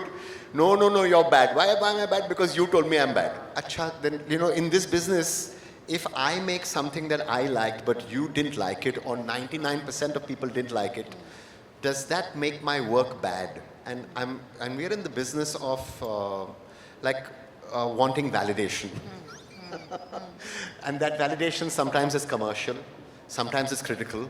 And out of the 4 kinds of successes that there are, which is, let's say, you get commercial success, which is financial, critical success, personal success, and let's say that you get something which is not necessarily commercial. I mean, you get commercial, but you don't get, it's not something that you wanted to make, but still, wow, this is a hit. Okay. Us have managed, actually, at our best work, we have managed these 4 successes. It's because of that reputation that we are sitting here today, and it is because we've also managed our own failures or work that didn't quite reach out. But I feel bad when people don't like my work. I want you to like it. I'm sure that there aren't many days when you feel that. We all believe that that is where we began to respect the audience. Lovely. Rahul, you have had such an interesting journey. Your background in brand building, you've done distribution, production. Everybody here is speaking about how they want to reach the right audience. They want their work to reach the audience.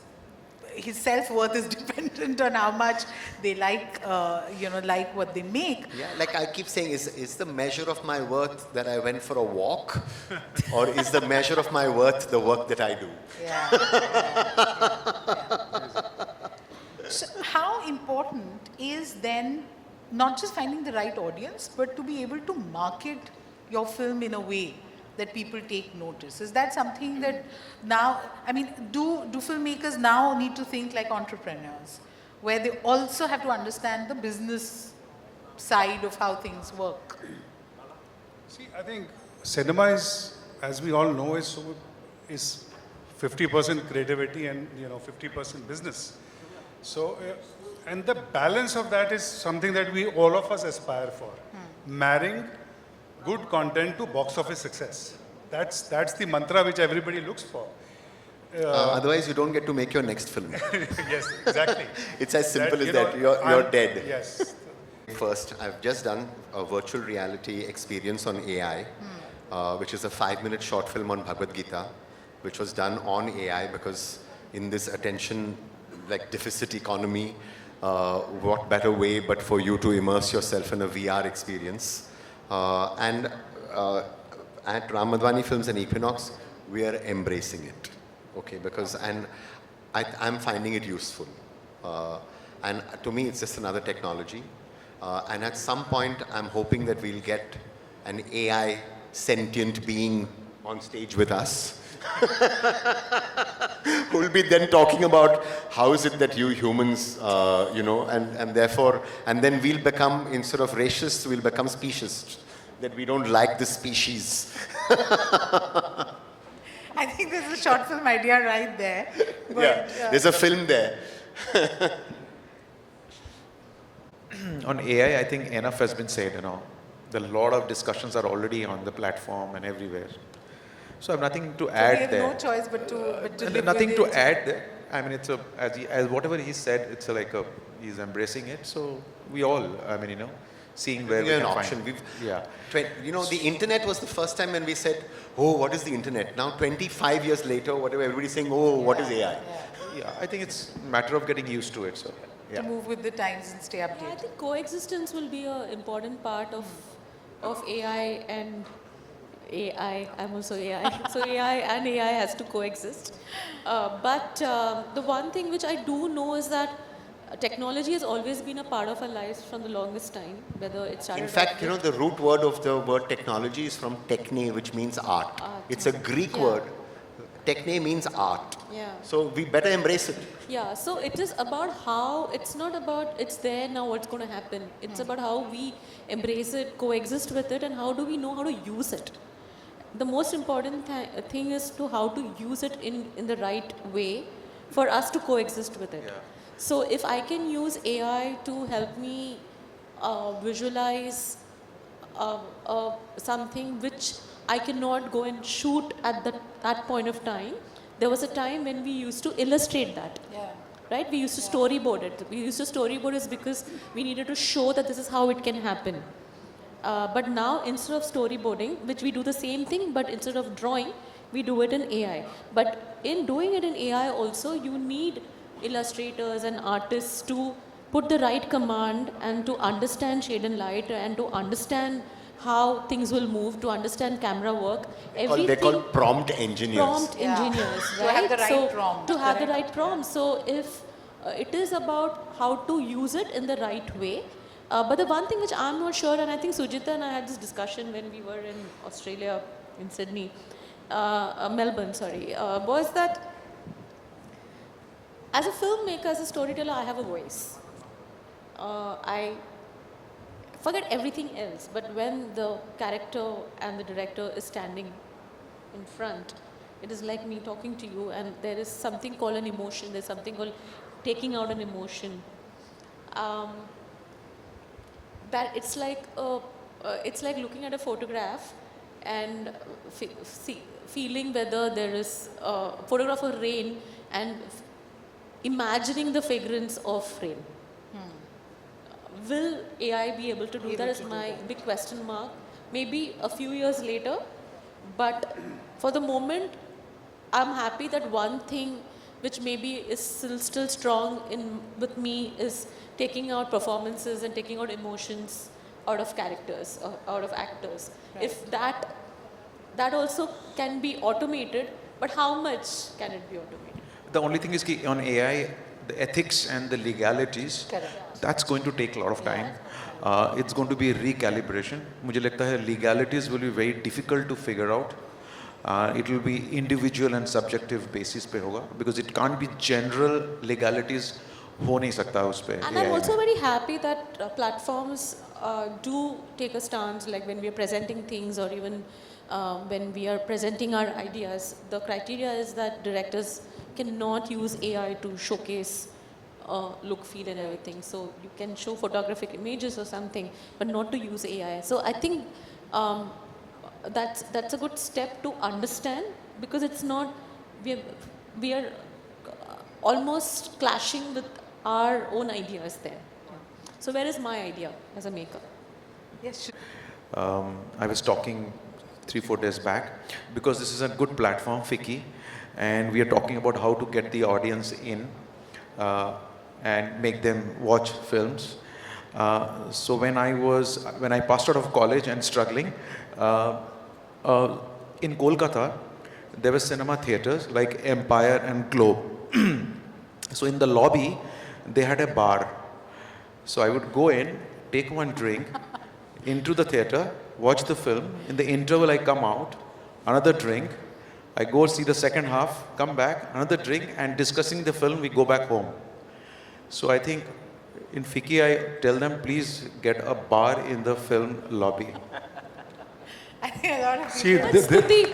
so this is. I bet you on so many occasions, like the one thing which you were asking Ram and Sujit, is like, what excites you most because we have been thriving for so many years, is that even if I talk to you, and the first thing is like your smile and your thing, कि यार तेरी film आ रही है, मैं ज़रूर देखूँगी. That's what keeps us going in the sense that we all have a unique voice. So we may go wrong, we may be right, but we still have a unique voice, and each of the directors who are there have a unique voice, and they come with that voice. So next time you hear, okay, Ash, tu kya bana rahi hai? And when I say, okay, fine, there's a film coming up, you're at least looking forward to it. And that is a validation I think we all seek for. Yeah. Absolutely. Yeah. On that, reshape, redefine our world, and also how AI will bring a difference to storytelling.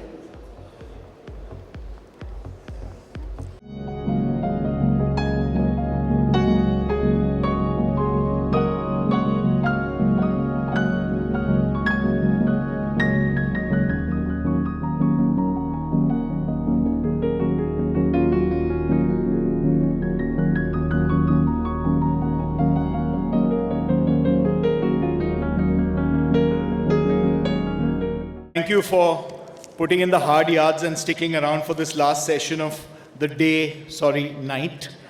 But really appreciate you guys being here. I'm going to give away my age a little bit and tell you that of these last 25 years of ficci-frames, I've been speaking at 20 of them.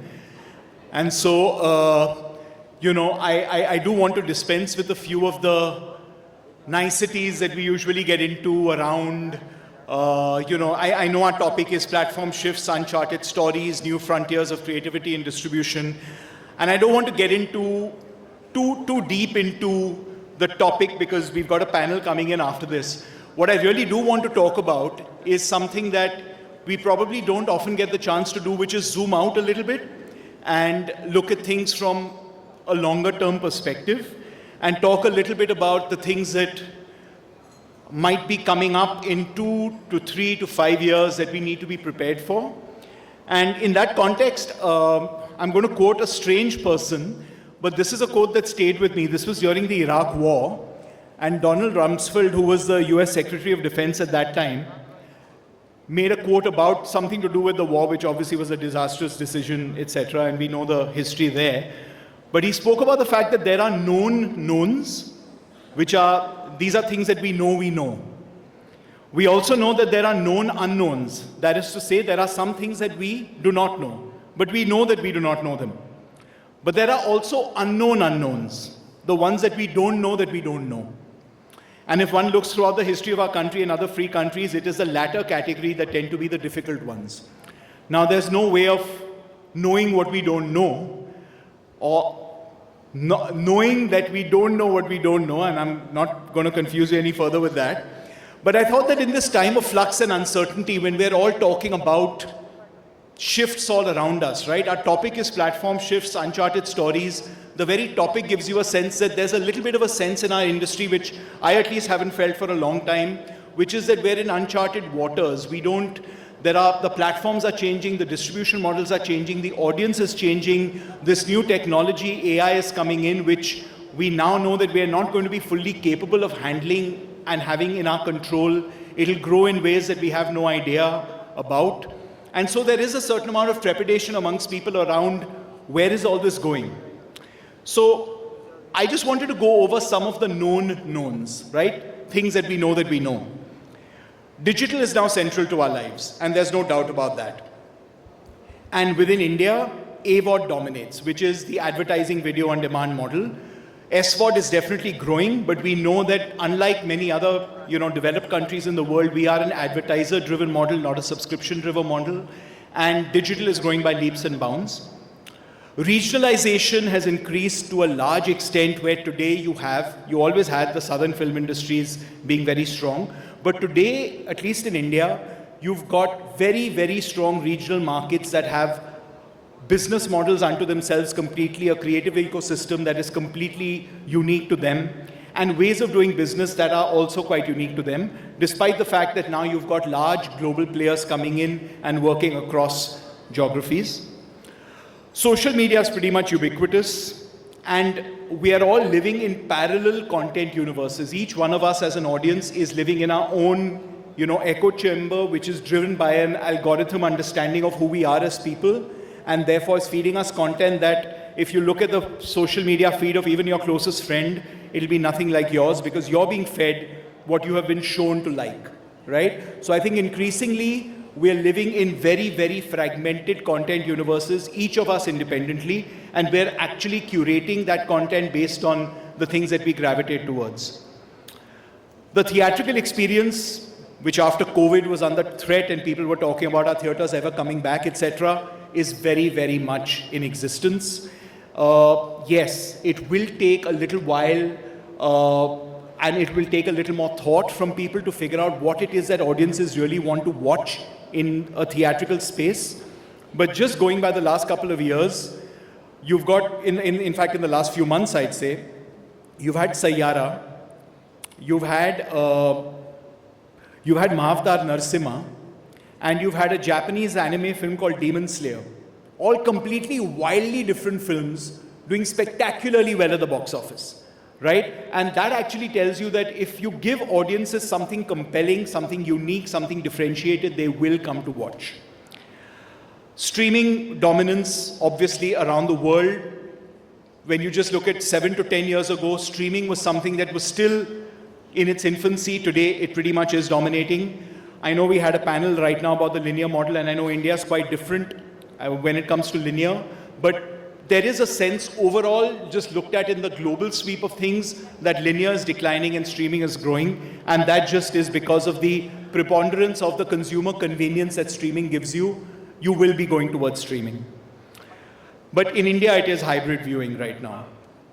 The growing demand for live experiences. Today, you've got so many people thirsting for that human-to-human connection, and therefore live experiences have become that much more in demand. Concerts are doing better, plays are doing better. People have much more disposable income, and they want to be able to spend it on things that bring them together, rather than sitting and scrolling only. We have devalued content to a large extent because of the facts happened because of technology. Earlier, we used to have to go to seek out a film or seek out a show and make an appointment with ourselves to watch it. But today, all the content ever available to humanity is at our fingertips on the flick of a switch with around 7 subscriptions, right? That actually makes you flirt with content now. You don't have to commit to watching something because you've got the DVD from Blockbuster or because you've made an appointment to watch it at 9 p.m. It's pretty much on demand. Global content crossovers are happening much more. Hopefully our time will come.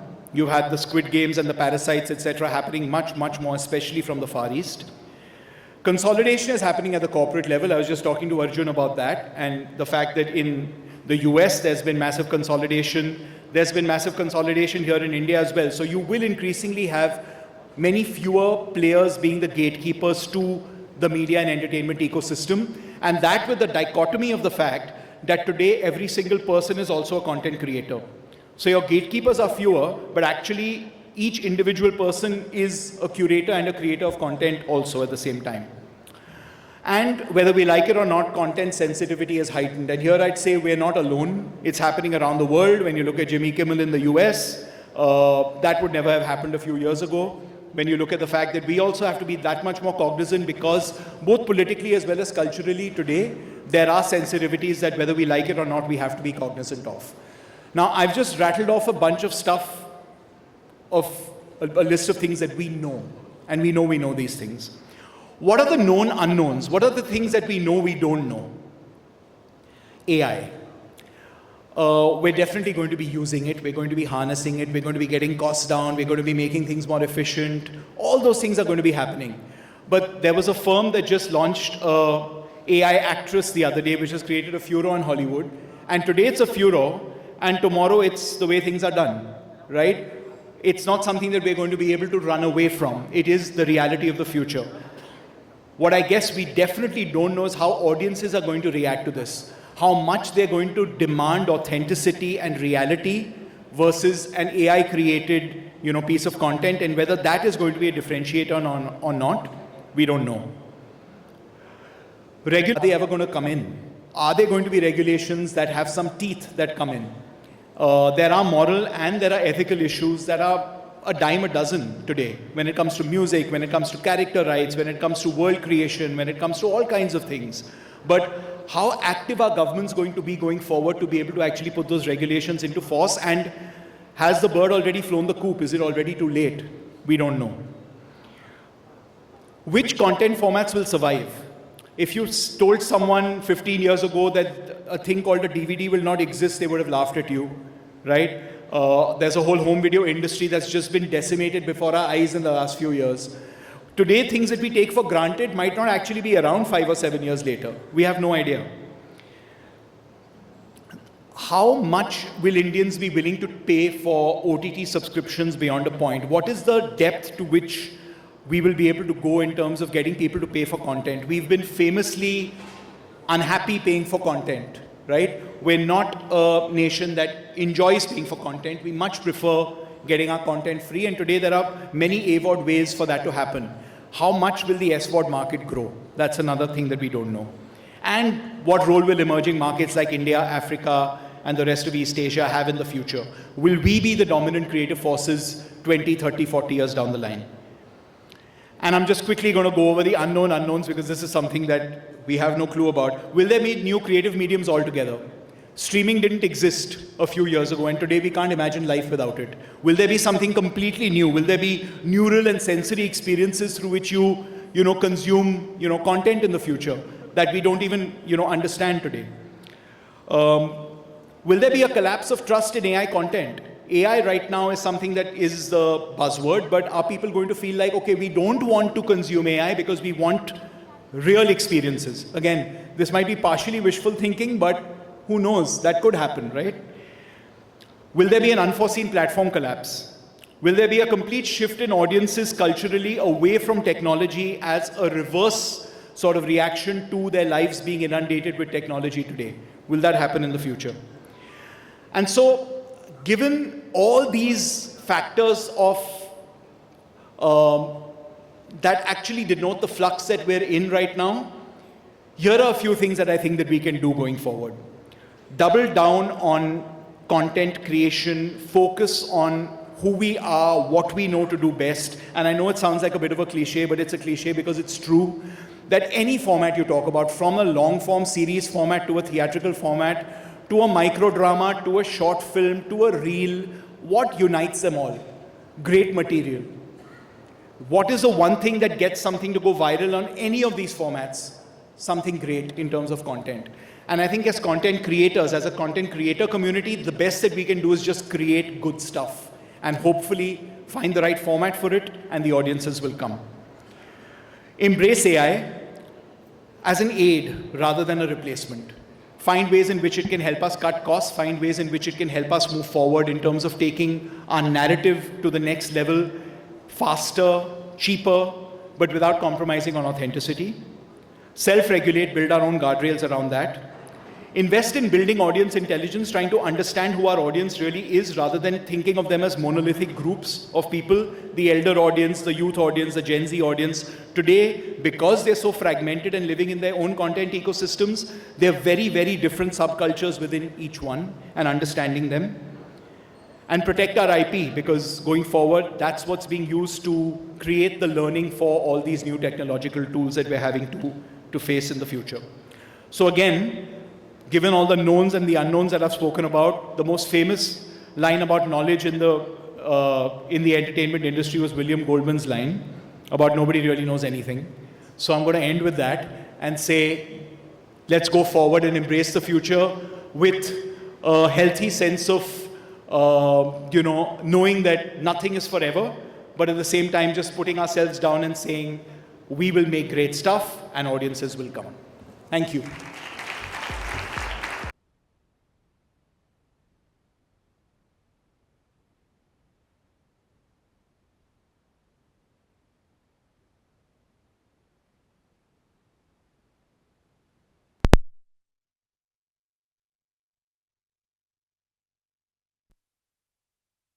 Media and the entertainment industry is pretty much the industry of dreams, right? Which blends art, technology, and imagination. If I were to just extrapolate and say that the farm to fork supply chain analogy for us is, scripts to screen. And our particular topic today, which is, uncharted storyscapes and platform shifts, embody exactly that, right? The shifting storyscapes is the scripting part of it, and the platform shifts refer to the screen part of it. And I couldn't be more thrilled than to have this panel along with me to talk about this subject. Aditi, Tanya, Shekhar, Kiran, Deepak, and Shilangi, thank you for being here.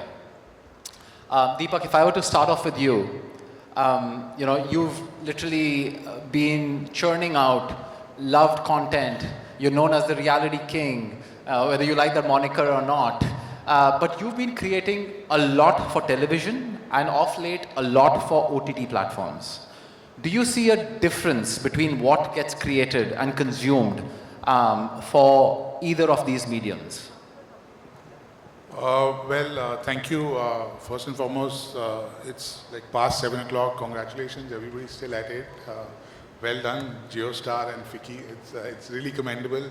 But yeah, coming back, Arjun, yes, I don't like the reality tag.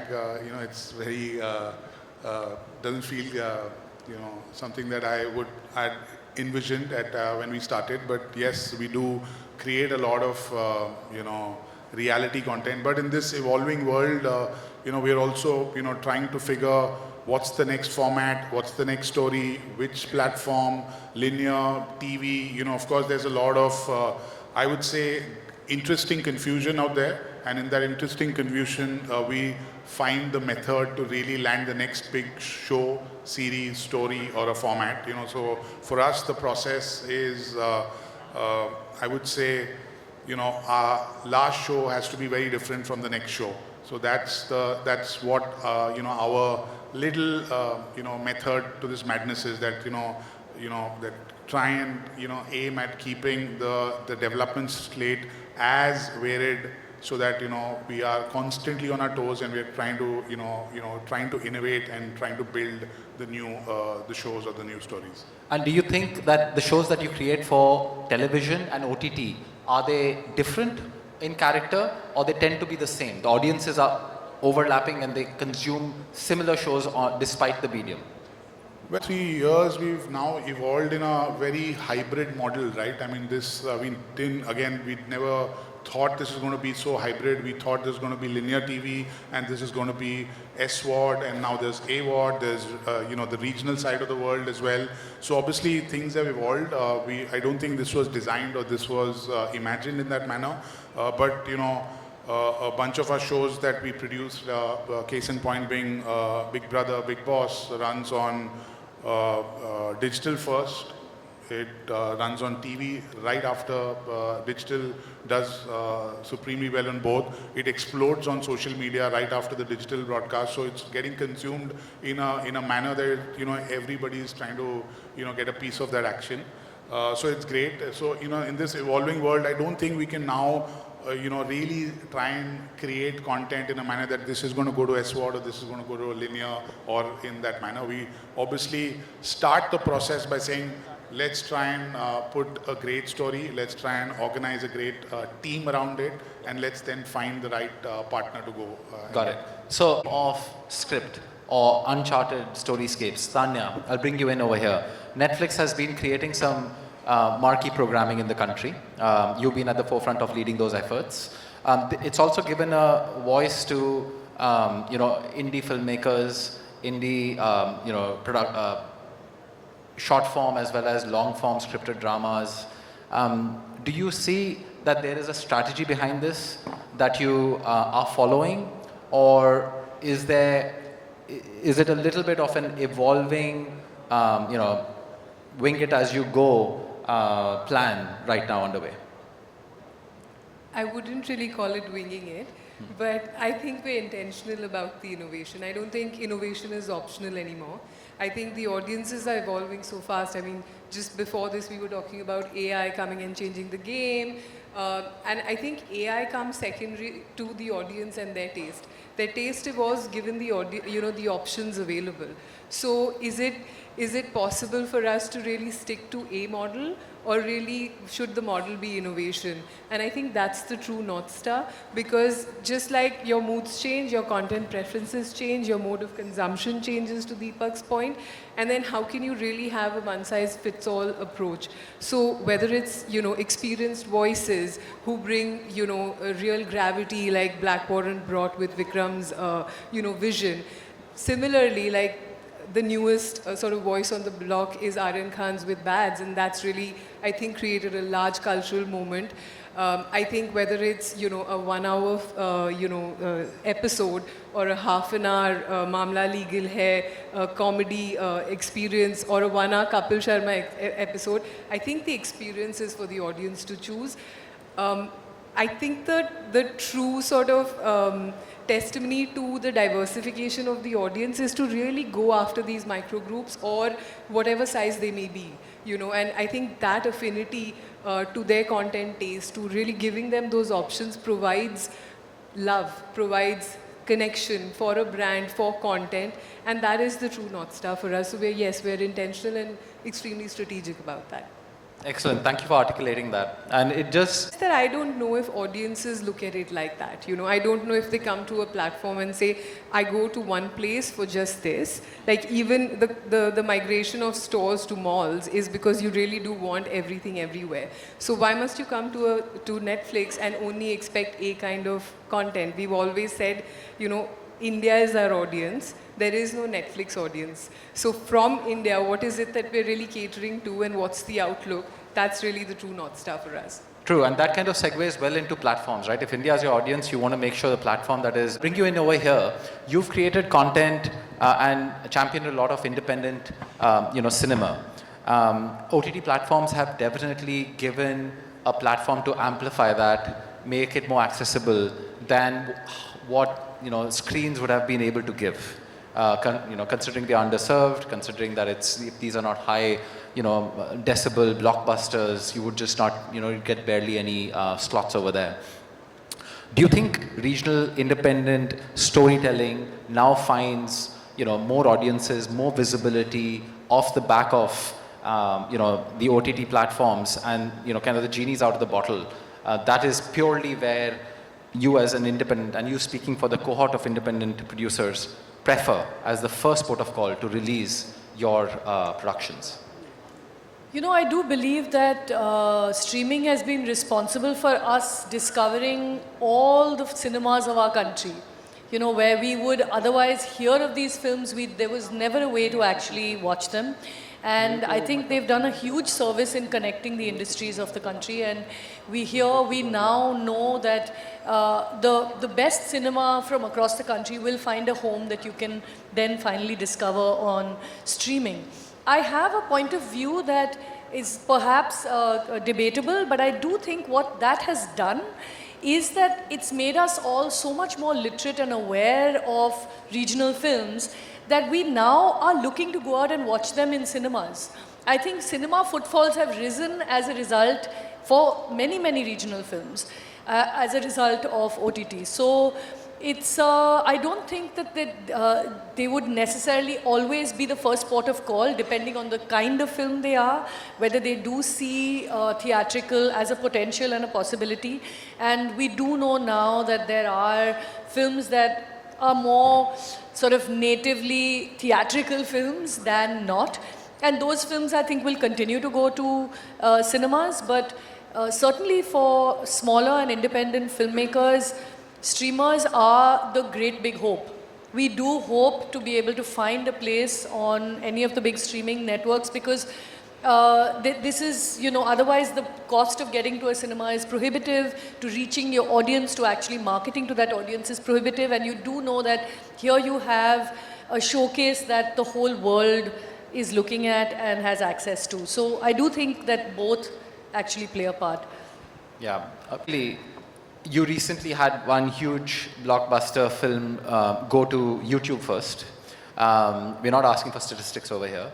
But do you feel that this is something that augurs well for the future of decentralized distribution? Do you think this again is an and solution and or solution? Would you as a platform want to court more producers of cinema to first consider YouTube than theatrical windows? What has been your experience, speaking for YouTube India, and what would be your advice to the film fraternity? Yeah, no, firstly, thank you for having me here and good evening, everybody. And thanks for the promotion as well. That was a lovely surprise. No, okay, over to your question. I think the way we think about it is when you look at independent filmmakers or production houses today, and Kiran was sort of referring to that as well, there is good quality storytelling, right? The challenge is on the distribution side. People are not able to reach the audiences they want to reach to. They don't have control of the content. They don't have control on the distribution, right? And I think that's where YouTube sort of steps in, right? We are able to offer filmmakers, and I talk about filmmakers here in a very broad sense. I mean, we have Aditi here, who's been creating content on YouTube and some of the other platforms as well. But it's for all the individual creators or media companies or production houses, they are able to gain control of the IP and they are able to figure out the distribution strategy that makes sense for them. And I think here is how it works, right? So when you think about YouTube, we are a vast platform. We reach to about 3/4 of all of internet users in India. So it's easy for whether it's a regional film or a niche film for them to find that audience, right? We are able to take them globally, and today we are seeing a lot of movies getting dubbed, a lot of creators dubbing their content. In fact, the fun fact is the largest channel, that most subscribed channel last year was actually Mr. Beast. And that was primarily because he dubbed his content in Hindi, right? So we are also seeing a lot of content creators being able to go to global because of that. Siddharth referred to formats, right? And I think the formats have really broken down, right? It's no longer about a single video, and I think we need to start thinking about it a bit differently. It is about what can you do with shorts, what can you do with live, what can you do on podcast, right? And things like that, right? So I think that paradigm is sort of shifting from a single video to say, how do I build a community? How do I build a fandom? And I think that's very important. And we are seeing good examples. I mean, you spoke about Sitare. We are also seeing creators like Kusha Kapila, who uploaded a movie recently called Virthan, which did about 7 lakh views. We are seeing B-Unique, did a couple of movies as well. And there are Badipa who's doing stuff on regional, right? Marathi web series and short films. So there's really democratization of content, and I think Siddharth referred to that as well. And it's really about you finding that unique audience within the larger community. And I think we as a platform pride ourselves in able to offer that, offer audiences to content creators. And I think it's not about a single film or it's not about a single creator. It's about how do I get more diverse sort of content creators across the board. And we really want to sort of build that capability, whether you're an individual or a production house. Still an appetite for people to pay for subscriptions and kind of get rid of ads altogether? I think that's a great question. We are at a conjunction at Amazon where we have the best of all worlds possible. So it is definitely an and country for us. So it is AWOD and SWOD and Prime Video channels and movie rentals and everything else that could be. Mic's a little low. Can you hear me better now? Yeah. Okay. So yeah, so in an and world, it's been our privilege that we can take the content that we create, the stories that we tell across customers. Amazon MX Player has tremendous reach. So from the top of the funnel to the bottom of the funnel, we are there across the board. And what sort of is the cornerstone for all of this work is that we are very conscious that, we may be a global service, but we have a very local heart. So how do we create a compelling, content story in India that is, rooted, is delightful, and, resonates with customers locally. And the other thing is that we do want to remain a premium service. Even the content that we create on AWOD, on Amazon MX Player is by far as premium as it can possibly get. So it is definitely a best of both worlds. And our content also travels really well. We've been lucky from the get-go. Just to give you an example, like the our originals program in South, like 50% of our viewership is outside of the home state. So that is truly encouraging for us because we are able to sort of cut through geographies locally. And then 25% of our viewership comes from international locales.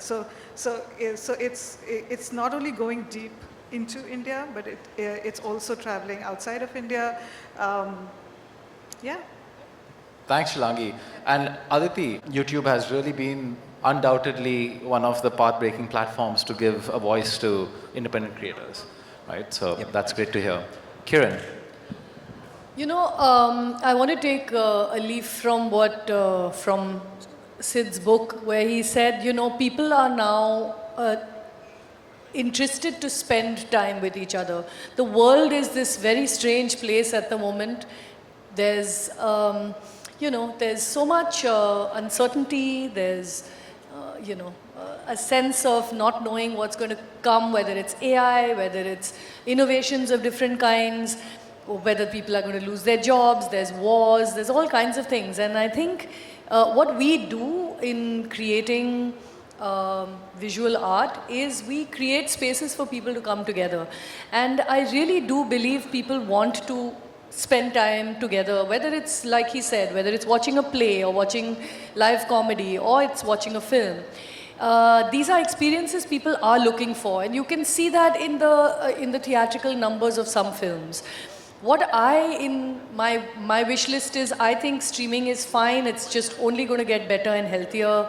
I don't think digital needs very much more. I mean, there probably can be more channels, as Aditi said, or more platforms, but what I would really love is a more decentralized distribution, much more cinema screens, many more sorts of venues where people can collect and discuss and experience films and talk about the issues that these films throw up, and I think people enjoy that.